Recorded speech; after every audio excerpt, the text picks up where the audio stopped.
entre l'État et les régions. Donc, où en sommes-nous dans l'appropriation de tout ça? Donc, France 2030, je ne sais pas si tu veux défiler. Voilà. Donc, c'est important vraiment de s'approprier ce que c'est France 2030. Donc, c'est un programme massif d'investissement de 54 milliards d'euros et qui succède à trois programmes depuis plus d'une décennie maintenant, voire une décennie et demie, donc depuis 2019. C'est un programme en fait dont l'objectif écologique et l'objectif en termes d'émergence d'acteurs nouveaux est très fort. Et c'est un programme qui s'articule autour de 10 objectifs et de 6 leviers avec un enjeu important et transversal sur le capital humain dont vient de parler Jean-Marc et Nathalie.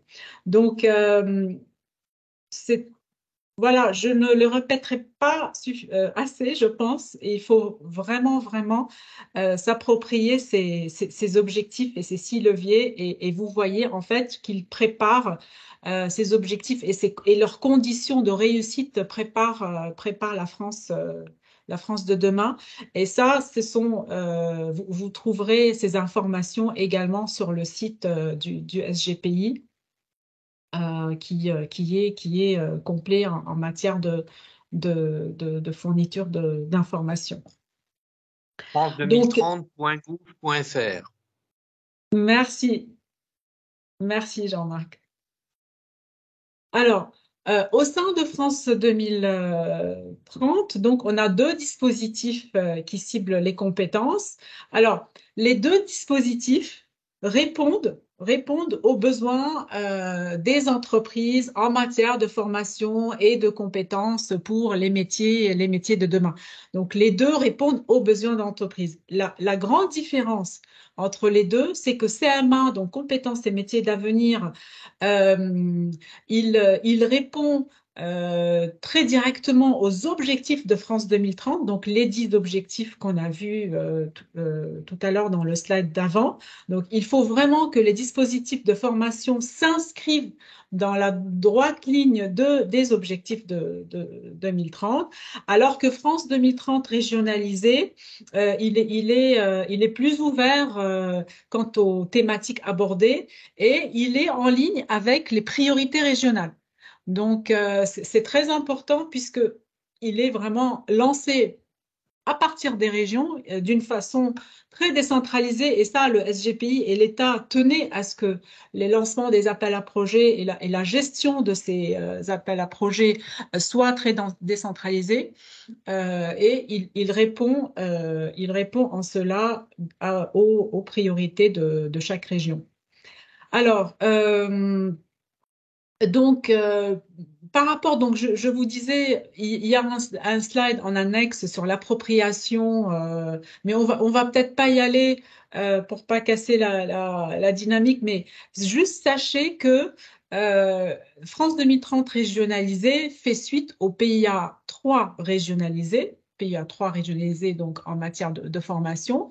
Et au cours du PIA 3, on avait environ 7 régions qui ont adhéré au dispositif, alors que maintenant, dans France 2030 régionalisé, on a pratiquement le double 14, voire 15 régions qui se sont appropriées et qui sont en train de travailler, enfin certains l'ont déjà fini, hein, des conventions donc quadripartites avec donc l'État, les régions et les deux opérateurs, BPI France et nous-mêmes.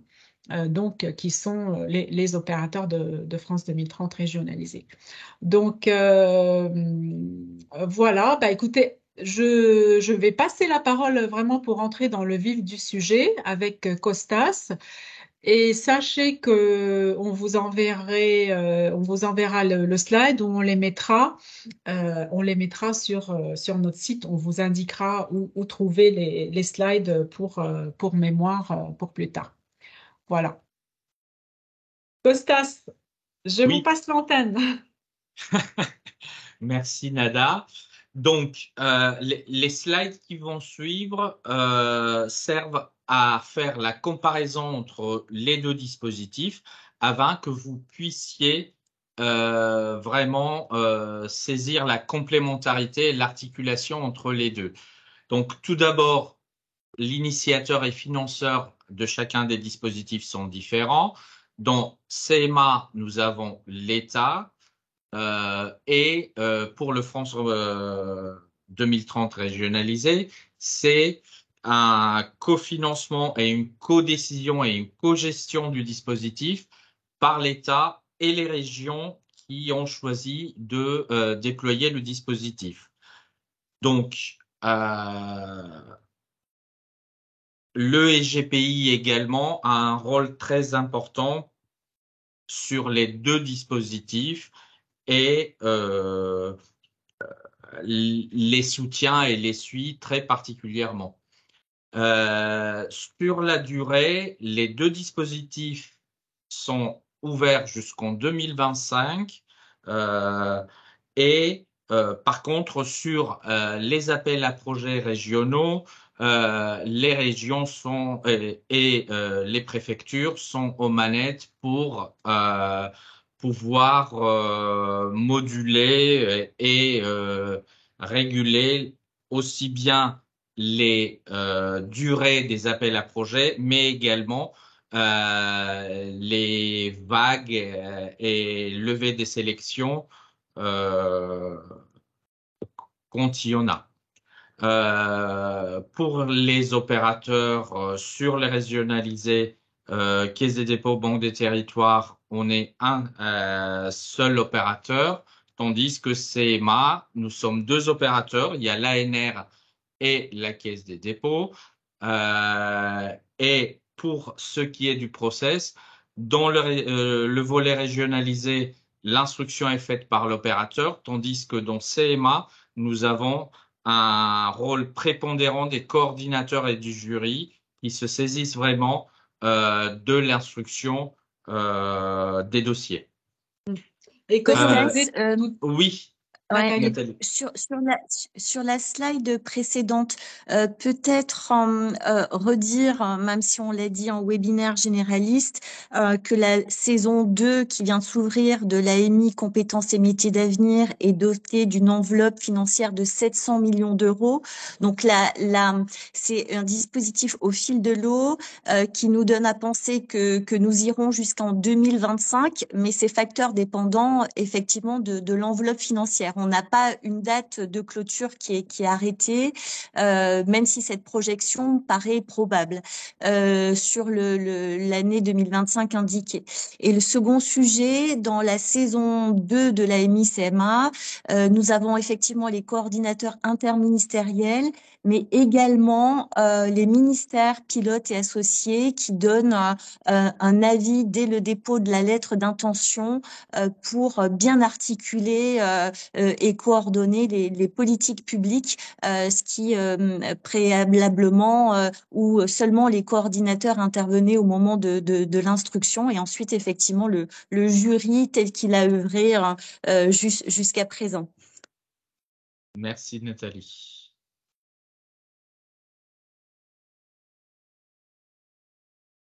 Donc, en ce qui concerne les projets attendus, dans les deux cas, les projets attendus doivent être portés par des consortiums associant pour le CMA des employeurs ou leurs représentants, des organismes de formation ou d'accompagnement et des donneurs d'ordre public dans l'achat de formation continue. Dans le cadre du volet régionalisé de France 2030, le consortium doit associer au moins un établissement ou organisme de formation et un acteur économique concerné par les compétences traitées.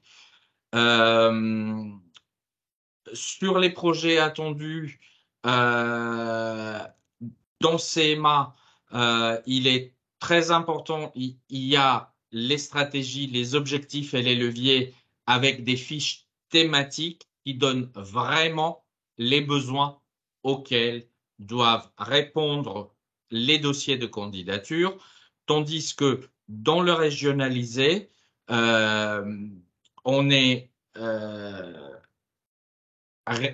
pas restreint, mais on est conditionné par des besoins exprimés par les entreprises, secteurs ou branches qui sont structurants et stratégiques pour chaque territoire régional, tels qu'ils sont décrits dans les différents documents administratifs de chacune des régions.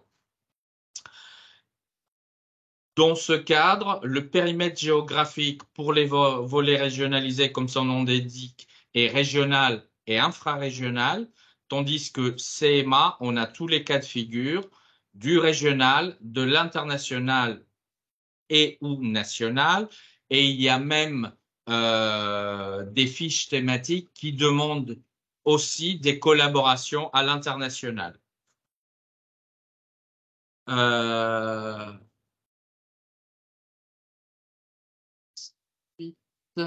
Donc, en termes des tailles de projet, on a, c'est là aussi où on a une grande différence.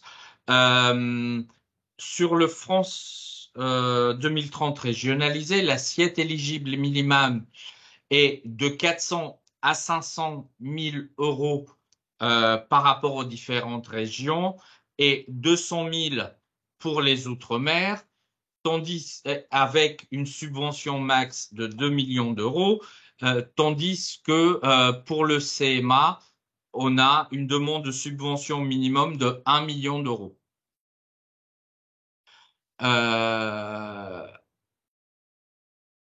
Donc, la durée de financement aussi, c'est un cadre qui est différent sur les deux dispositifs. Sur CMA, ça peut aller jusqu'à 5 ans, tandis que pour le volet régionalisé, on est sur un horizon de 3 ans maximum. Les taux des financements, autre grande différence, c'est pour CMA, ça peut monter jusqu'à 70% de subventions par le dispositif, tandis que pour le régionalisé, on est jusqu'à 50%, sachant que on a toujours la contrainte de conformité à la réglementation européenne en termes d'aide d'État sur les deux dispositifs. Pour ce qui est du cofinancement, vous voyez que dans CMA, on demande donc 30% de cofinancement, donc 15% des fonds privés souhaités, tandis que dans le cadre de France 2030 régionalisé, pardon, on demande 50% de cofinancement, donc 15 obligatoirement privés. En ce qui concerne le financement européen, pour France 2030 régionalisé, il est possible de considérer les subventions de France 2030 régionalisé comme de financement national sur une demande de fonds européens, de financement par de fonds européens, toujours sous condition de conformité à la réglementation européenne en termes d'État, tandis que dans CMA, comme on a certaines thématiques qui sont inscrites dans le plan France Relance Résilience, ces thématiques, les projets de ces thématiques ne peuvent pas faire appel à un financement supplémentaire européen, tandis que les autres, vous avez les listes en annexe 2 de ces thématiques. Pour les thématiques qui font partie du plan France Relance Résilience, il n'y a pas la possibilité de faire appel à un financement européen. Costas, Oui, Oui, Euh, Nathalie. peut- Peut-être sur la durée de financement de CMA, c'est une durée de financement maximale, c'est-à-dire que nous pouvons avoir des projets inférieurs à 5 ans, hein, on en a, Tout à fait. en tout cas c'est possible. Et le second sujet, c'est que dans l'AMI CMA, on est sur de l'amorçage, c'est-à-dire qu'il faut démontrer dans le dossier Mhm. le plan de pérennité pour savoir comment ça poursuit, le projet peut voler de ses propres ailes après. Donc c'est vrai que comme c'est un des critères très différenciants dans l'AMI, au sein de l'AMI CMA, je me permettais de le souligner là. Oui, oui. C'est aussi pareil pour le volet régionalisé. La pérennisation des projets, c'est important pour les deux dispositifs.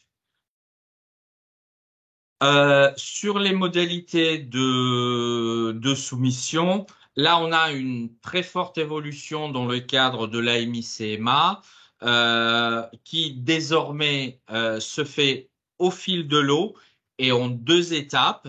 Donc, il y a une première étape avec une lettre d'intention sur le site de démarche simplifiée et suite à une réponse positive, les candidats sont invités à déposer sous 3 semaines. Non, la réponse est dans 3 semaines et dans un délai de 3 mois, le dossier complet sur le site qui s'inscrit dans le tableau, qui est le site de l'ANR. Pour ce qui est du volet régionalisé, on a plusieurs appels à projets. Il y en a un par région qui déploie le dispositif euh, que vous pouvez trouver dans Démarches simplifiées et que pour l'instant, on a des régions qui prennent les dépôts au fil de l'eau et d'autres qui le font par vague. Pour l'instant, il y a une seule étape pour déposer un dossier, mais s'inspirant du CMA, il y a des travaux dans certaines régions pour passer également sur une procédure en deux étapes. Je fais une petite parenthèse pour répondre à Madame Valérie Lapalus. Les questions sont à poser dans le chat et on reviendra par la suite à la fin de la présentation. Donc ici, vous avez le dispositif régionalisé, le PIA3 qui est déjà clôturé un peu partout en dehors de la Nouvelle-Aquitaine. Le dépôt des dossiers est clôturé aussi en dépôt en Nouvelle-Aquitaine, mais on est encore sur la procédure de finalisation de la dernière sélection et on a la liste des régions qui vont déployer le dispositif ou qui les déploient déjà, avec là où il y a un petit astérisque, ce sont les appels à projets qui sont déjà publiés et qui peuvent donc recevoir vos candidatures éventuelles. Donc ici, c'est l'annexe 2, donc on va pas le détailler, mais vous voyez les thématiques qui sont éligibles au financement européen en ce qui concerne l'AMI. On a dit que pour le volet régionalisé, il est tout à fait possible d'en faire appel. Et les thématiques qui sont concernées par la non-éligibilité au financement européen. S'ensuit une liste des noms, c'est vos contacts, les contacts que vous pouvez avoir en région aussi qu'au siège chez nous pour les différents dispositifs. Donc, on va pas le détailler. Nada, tu veux dire un petit mot sur le rôle que Non, la Caisse des dépôts? Oui, bien sûr, c'est ce que le SGPI appelle une page de pub. Alors, une page de pub, pas vraiment, parce qu'on voulait simplement vous dire que tout ceci est grâce à la confiance que l'État met dans la Banque des Territoires et dans les équipes. Et donc, nous gérons aujourd'hui nous gérons tous les dispositifs de formation de France 2030. Nous gérons également des fonds expérimentaux pour le compte du ministère du Travail. Vous connaissez certainement le plan d'investissement dans les compétences. Donc voilà, ça fait une, des volumes importants au service du développement du capital humain et des citoyens finalement. Voilà, c'est juste pour rappeler notre rôle d'opérateur pour le compte de l'État. Donc, voilà, je pense qu'on a terminé la présentation. On a terminé la présentation et on va commencer à répondre aux questions. Donc, je vois... Peut-on postuler à la fois à l'AMI-CMA et à l'appel à projet IFP? Alors, oui, c'est possible en séparant bien évidemment les dépenses. C'est-à-dire que comme l'AMI-CMA est très structuré dans le cadre de ces thématiques, avec des besoins bien précis, on peut répondre. Il est tout à fait possible d'avoir un projet plus large qui sera déposé aux deux dispositifs, chacun prenant pour son compte le financement de, de, par rapport à ces critères. Toutefois, il faut, dans ce cas, être bien clair sur la transparence. Il faut que les dossiers qui font appel aux deux dispositifs soient bien transparents sur quel dispositif finance quelles dépenses pour éviter bien évidemment des problèmes par la suite sur non seulement l'instruction, mais également sur le suivi opérationnel et le suivi financier de chacun des projets. Il y a une grande liste de questions qui concernent l'appel à projet Île-de-France. Là, je laisserai les collègues de la région Île-de-France soit répondre dans le chat, soit prendre contact avec la personne. D'autres questions? Attendez.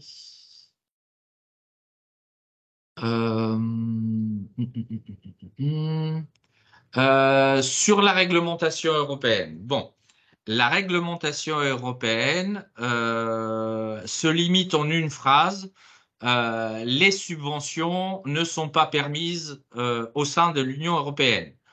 Or, il y a plusieurs exemptions qui permettent le subventionnement et il est du ressort de chacun des candidats, comme par exemple le régime recherche, développement, innovation. Il y en a d'autres, hein. Il y a formation, il y a soutien aux PME, PMI, il y a un soutien sur certaines régions des exemptions particulières. Donc, il est du ressort des candidats, et c'est ce qui est demandé, de chercher dans quel cadre d'exemption chaque projet peut s'inscrire afin qu'il puisse être subventionné.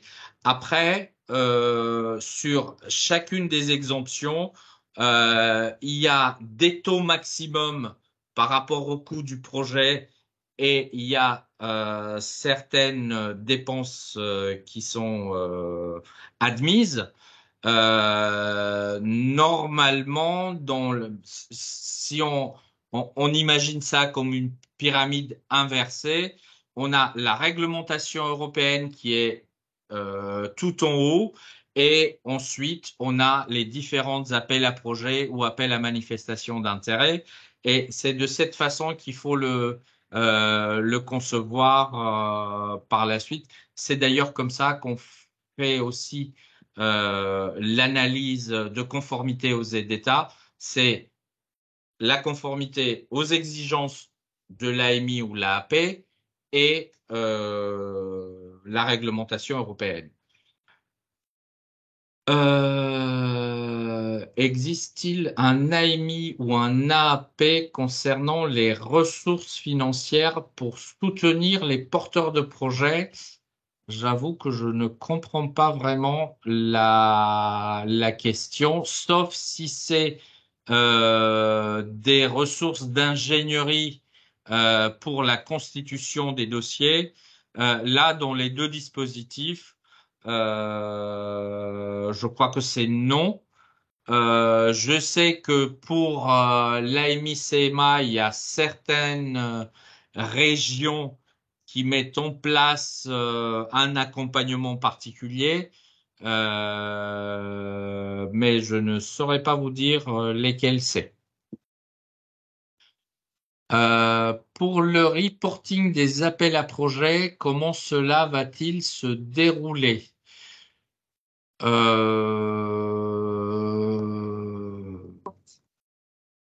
Là aussi, je comprends mal la question. J'essaie de voir de quel intervenant on a cette question. Si c'est le reporting aux instances institutionnelles, là, il existe un cadre qui est mis en place par le SGPI et il y a également une gouvernance régionale et départementale de France 2030 où les différentes services décentralisés et acteurs locaux, institutionnels peuvent s'en informer. Où trouve-t-on les informations par région?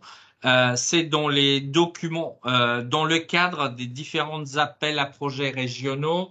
Normalement, on mentionne dans le cahier de charges les documents qui sont les plus importants pour la région, et normalement, ils sont sur site en consultation libre de chacune des régions. Parfois, il y a des régions qui le précisent dans le cahier de charges. Voie académique excellence sans formation continue.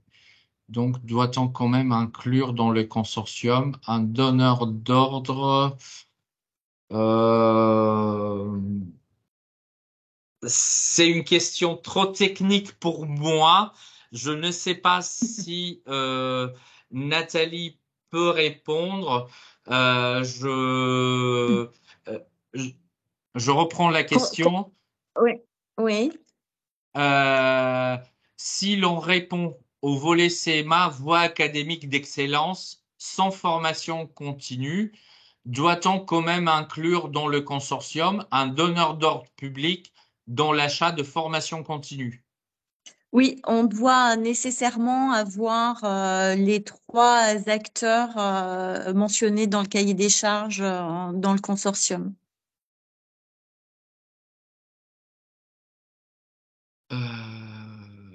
Le même porteur de projet peut-il candidater, pour des programmes d'action distincts? Je suppose qu'on se réfère sur CMA. Donc, si on a des projets sur plusieurs thématiques, soit on fait un seul projet englobant toutes les stratégies, toutes les thématiques, et chaque thématique statue sur ses compétences, soit on a vu dans la saison 1, je ne sais pas si c'est repris dans la saison 2, plusieurs dossiers, un par thématique du même porteur. Oui, en fait, si la question portait effectivement sur le porteur de projet, un même porteur de projet peut répondre sur différents objectifs, à la condition de donner l'assurance que ce porteur est suffisamment capé pour pouvoir avoir en tout cas les moyens de ses ambitions. On a effectivement un tableau de suivi à la fois par région, par porteur de projet, par type de porteur, et il nous faut avoir l'assurance qu'il n'y aura pas d'engorgement en tant que porteur de projet sur le sujet.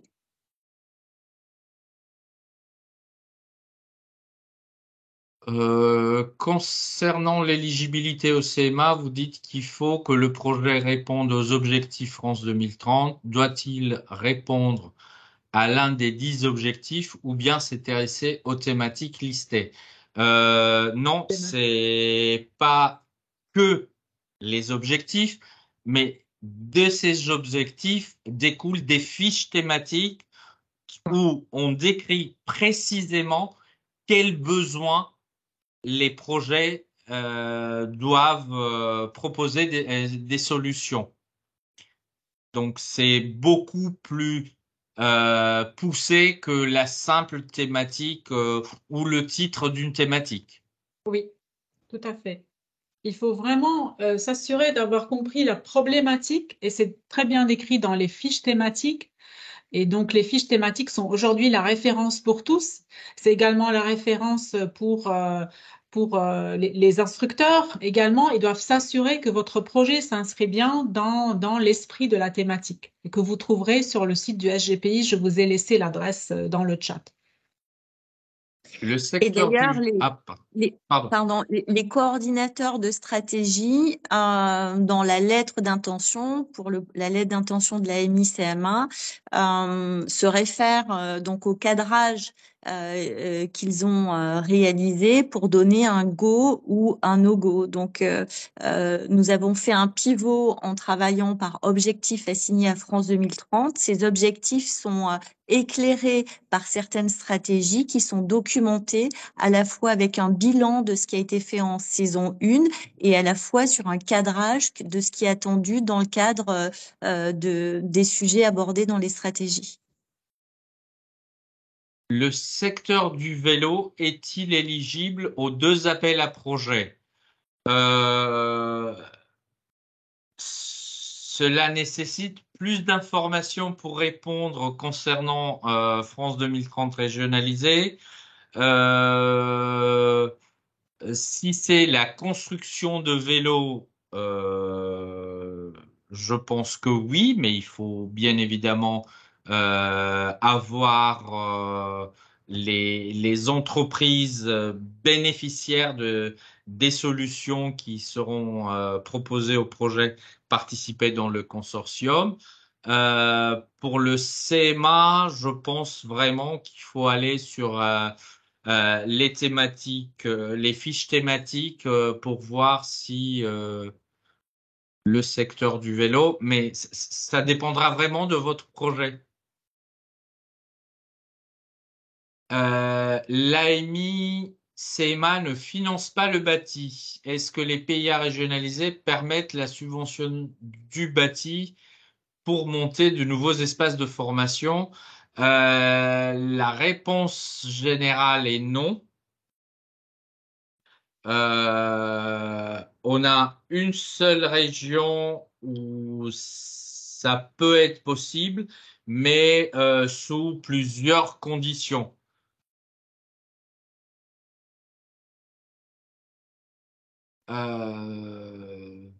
Quelle est la place des associations dans le cadre de l'AMI et appel à projets régionaux?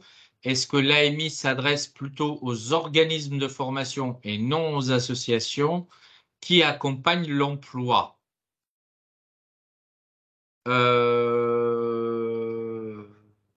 Les 2 dispositifs sont vraiment axés sur le développement des compétences. Les associations peuvent tout à fait être partenaires des différents consortiums, que ça soit dans l'un ou l'autre dispositif, parce qu'ils sont un maillon important, surtout des associations qui accompagnent à l'emploi, pour non seulement le sourcing des formations qui seront produites ou des dispositifs qui seront produits, mais également pour leur capacité d'aide à l'insertion des publics.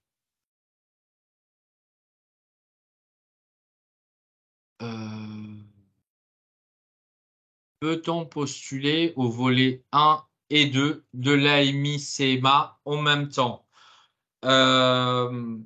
Nathalie? Oui, on peut tout à fait, hein. On l'a articulé en 4 volets pour structurer et que précédemment, on avait une liste à l'après-vert de tout ce qui était possible, donc on a rassemblé pour que ce soit structuré. Mais effectivement, nous avons un enjeu de continuité. Et donc, volet 1 et 2, les 4 volets peuvent être d'ailleurs articulés. Donc, oui, a fortiori pour volet 1 et 2, tout à fait. Des thématiques transverses à plusieurs objectifs France 2030, exemple soft skills, sont-elles éligibles à CMA et à France 2030 régionalisée? Pour ce qui est du France 2030 régionalisé, c'est vraiment les copiles régionaux qui définissent dans les différents appels à projets aussi quels sont les besoins du territoire. Donc c'est très variable d'une région à l'autre. Pour CMA, je fais encore appel au IGPI pour répondre. Merci beaucoup, Costas. Donc, en fait, tout dépend du diagnostic que vous posez. Il vous faut d'abord un état des lieux de la cartographie des formations en lien avec les secteurs de l'économie que vous ciblez dans le cadre de la MI-CMA et ensuite proposer du coup une transformation ou une proposition de nouvelles formations sur ces sujets. Mais la matrice globale, c'est comment, en fonction de votre territoire, vous avez identifié une problématique de formation pour former aux compétences et métiers d'avenir, comment vous abondez ces formations et à partir de là, quelles sont vos propositions. Donc, en fait, ça peut l'être, mais de manière articulée par rapport aux objectifs et au secteur de l'économie que vous visez. On a déjà eu des réponses en ce sens, mais c'était pas, en tout cas, c'était bien contextualisé par rapport aux besoins des territoires. Et nous allons d'ailleurs avoir sur la formation professionnelle un travail en ce sens aussi avec le travail de Jean-Marc Monteil pour la formation des formateurs des enseignants en lycée professionnel sur les soft skills. Donc, tout dépend du projet tel que vous en faites le diagnostic, les secteurs que vous visez, les propositions, en tout cas les trous dans la raquette que vous avez identifiés.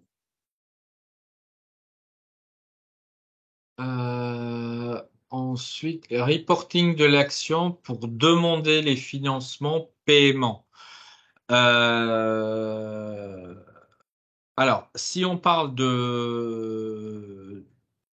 pour la demande des financements, donc il y a les dossiers de candidature qui sont dans les appels à projets. Si c'est pour la suite, pour les appels de fonds au niveau des lauréats, il y a tout un suivi qui est fait et ce sont des questions qui sont définies dans les conventions qui sont faites, les conventions d'octroi des subventions entre les opérateurs et les lauréats. Après, malheureusement, les questions sur l'AAP Île-de-France sont vraiment spécifiques. On ne pourra pas les traiter ici. Je pense que l'équipe Île-de-France, on a pris note et soit répondra au fil de la discussion directement, soit il prendra contact avec la personne qui les pose. Est-il possible que France 2030 régionalisée via en cofinancement AMI-CMA? Non, c'est pas vraiment le but. On peut pas utiliser l'un des deux dispositifs pour boucler le plan de financement de l'autre. Si c'est ça la question.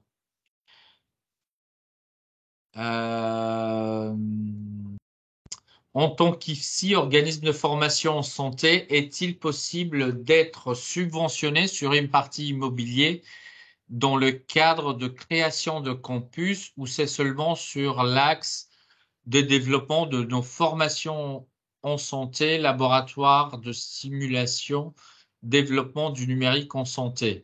L'immobilier en lui-même, le bâti n'est pas finançable.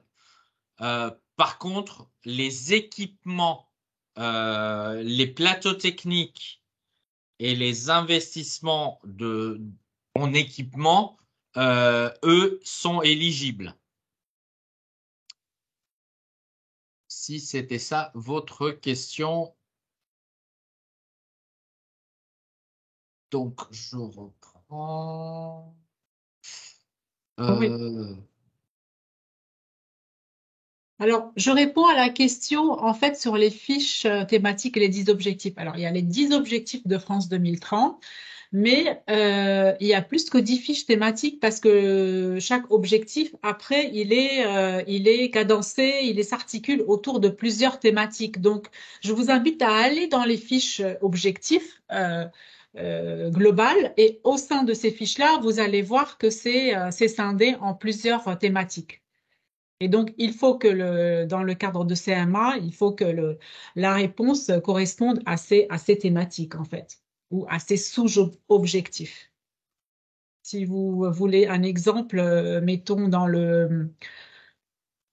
l'objectif décarboner l'industrie, on a par exemple l'électronique. Je réponds également de manière indirecte à la question sur l'électronique. Oui, c'est une des grandes priorités de France 2030. La robotique, le recyclage, les produits biosourcés, etc. Donc ça vous donne un champ assez vaste en fait pour décliner l'objectif France 2030.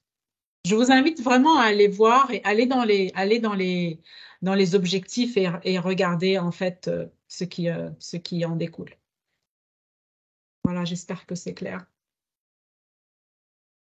Nous avons deux questions par la suite sur des fiches thématiques C'est la même, et ouais, c'est la les contenus culturels et créatifs et enseignement et numérique. Je ne sais pas si on a eu une réponse sur ces deux points, sur leur disponibilité future. Oui, c'est ça. Ces fiches vont arriver. On va faire une mise à jour avant le départ en vacances, enfin d'ici quelques jours. Voilà. Donc les deux fiches vont arriver. S'agissant de la question du vélo, elle porte sur la formation au métier du vélo associé à un projet de constitution d'une filière renforçant l'attractivité d'un territoire. Euh, donc, là, je pense qu'il s'agirait plutôt sur un projet destiné au volet régionalisé. Après, le mieux serait de prendre attache aux référents dont la liste on vous a montré dans la présentation euh, de votre région pour échanger plus amplement, voire échanger Je sais que plusieurs comités de pilotage régionaux organisent de séances pré-dépôt de dossier sur des questions comme la vôtre. Dans le volet 1 de l'AMI-CMA a été publié un volet dirigé électronique. Bon, je pense Oui. que c'est la question. Qui peut-on consulter chez vous pour bien accomplir les parties administratives et juridiques du dossier, notamment en matière d'accord de partenariat, constitution du consortium et rédaction des pièces juridiques et administratives, des mêmes pour les obligations du reporting. Donc, malheureusement, nous sommes opérateurs. On peut vous accompagner, mais on n'est pas dans un rôle d'AMO pour la constitution des dossiers. Donc, il faudra vraiment prendre attache aux différentes équipes dont vous avez la liste dans la présentation.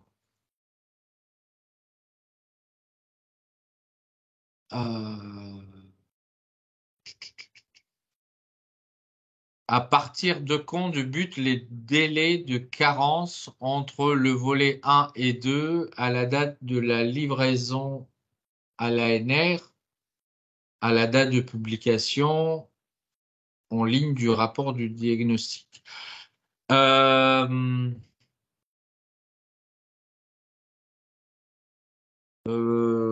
Je crois que c'est à partir de la date de publication. Je ne sais pas si Nathalie est encore avec nous. Oui, je la Oui, vois. je suis toujours là. La, Euh, ques- la question porte sur à partir de quand on peut déposer un projet à l'issue de la publication du diagnostic. je pense que Donc, c'est à c'est ça. partir de quand la durée entre le dépôt des deux volets pour un même candidat qui a été lauréat sur un diagnostic. À partir de quand court le délai de carence pour pouvoir déposer un dossier? Est-ce que c'est au solde de son diagnostic, donc euh, le dépôt du rendu ou de sa publication? C'est à partir de la publication, il y a un délai, alors c'est qui est mentionné dans le cahier des charges. On l'a beaucoup discuté. Je sais plus si, en tout cas, c'est autour des 2 mois, mais le mois précis est indiqué dans le cahier des charges. Effectivement, c'est à partir de la publication parce que l'idée, c'est que chacun en France puisse se saisir des éléments du diagnostic pour pouvoir Hmm. déposer un projet. Hein. Il y a une sorte de bien commun et c'est pour ça qu'il y a un délai qui était mentionné entre la publication du diagnostic et le dépôt du dossier. Et le volet 2 peut-il être porté par un autre membre du consortium? C'est ensuite à la suite de la première question. Oui, oui, Euh, on n'est pas, celui qui a porté le diagnostic n'est pas forcément le porteur du projet dispositif de formation. Donc, il est tout à fait possible d'avoir un autre porteur de projet hein, au moment du dispositif de formation, de la lettre d'intention ou du dépôt du dossier. Tout à fait. euh, Oui, on va essayer de vous transmettre également un PDF avec les questions-réponses. Euh, Et c'est tout. Je vois pas Ouais. d'autres questions. Je remercie les Ce collègues qui en veut dire région qu'on qui a ont tenu publié. notre, Pardon, Costas? ce qui veut dire qu'on a tenu notre Notre objectif de engagement. temps. Et que Nathalie et toi, vous étiez surtout très clairs. J'espère. J'espère en tout cas que ces éléments pourront vous aider dans votre choix entre les deux dispositifs, selon la taille de votre projet, la durée, le consortium, la thématique portée. Donc, j'espère en tout cas qu'on vous a apporté un petit appui dans votre grande aventure de France 2030. Il nous reste qu'à vous remercier. Je tiens à remercier encore une fois le secrétariat général pour l'investissement, Jean-Marc et Nathalie Bécoulé, ainsi que Costas, et l'ensemble des contributeurs, que ça soit euh, donc à l'oral ou à l'écrit. Je remercie tout particulièrement la présence de mes collègues en région. Donc n'hésitez pas à les solliciter. Certains d'entre eux ont mis leur email, d'autres ont mis des liens à l'appel à projet. Donc merci beaucoup de ces contributions. Et on essaiera, donc on vous enverra la présentation tout à l'heure et on essaiera de répondre également aux questions et vous envoyer le PDF. Voilà, Nathalie, souhaites-tu un mot de conclusion? Simplement, Ou- oui, simplement me joindre aux remerciements. Hein. Bravo pour du coup l'engagement et puis les participants aujourd'hui.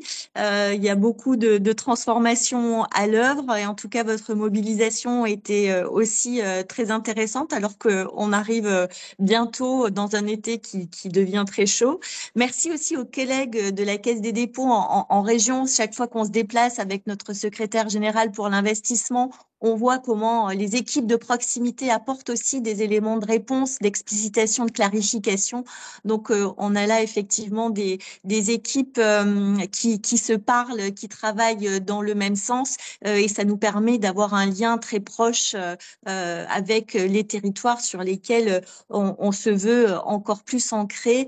D'ailleurs, dans la EMI-CMA saison 2, nous avons des retours du territoire à la fois des côtés préfectures de région grâce au lien aussi qu'a le pôle territorial, mais aussi côté rectorat de région académique et les écosystèmes. Et du coup, dans les interventions que nous faisons, nous avons aussi en région, on en a fait une en Aura, on avait aussi les contributions précieuses des collègues de la Caisse des dépôts en région et de tous les écosystèmes. Donc, merci infiniment pour ce temps d'accompagnement en direction des futurs candidats que nous espérons futurs lauréats. Très bien. Jean-Marc, un dernier mot aussi? Non, je ne vais pas en rajouter trop, simplement vous encourager à prendre les contacts nécessaires si vous le souhaitez pour France 2030 régionalisée. C'est le meilleur des contacts, ça reste la préfecture de région qui saura rediriger. On a des référents régionaux France 2030 dont c'est le travail et donc vous pouvez trouver facilement le contact dans chaque préfecture de région. Voilà. Sans parler des conseils régionaux, bien sûr, mais la première adresse, ce sera la préfecture de région. Bon courage à tous. Merci Jean-Marc. On Merci. arrive à la fin de ce webinaire. Merci beaucoup. Bon courage et à très bientôt. Et bonnes vacances à tous ceux qui partent.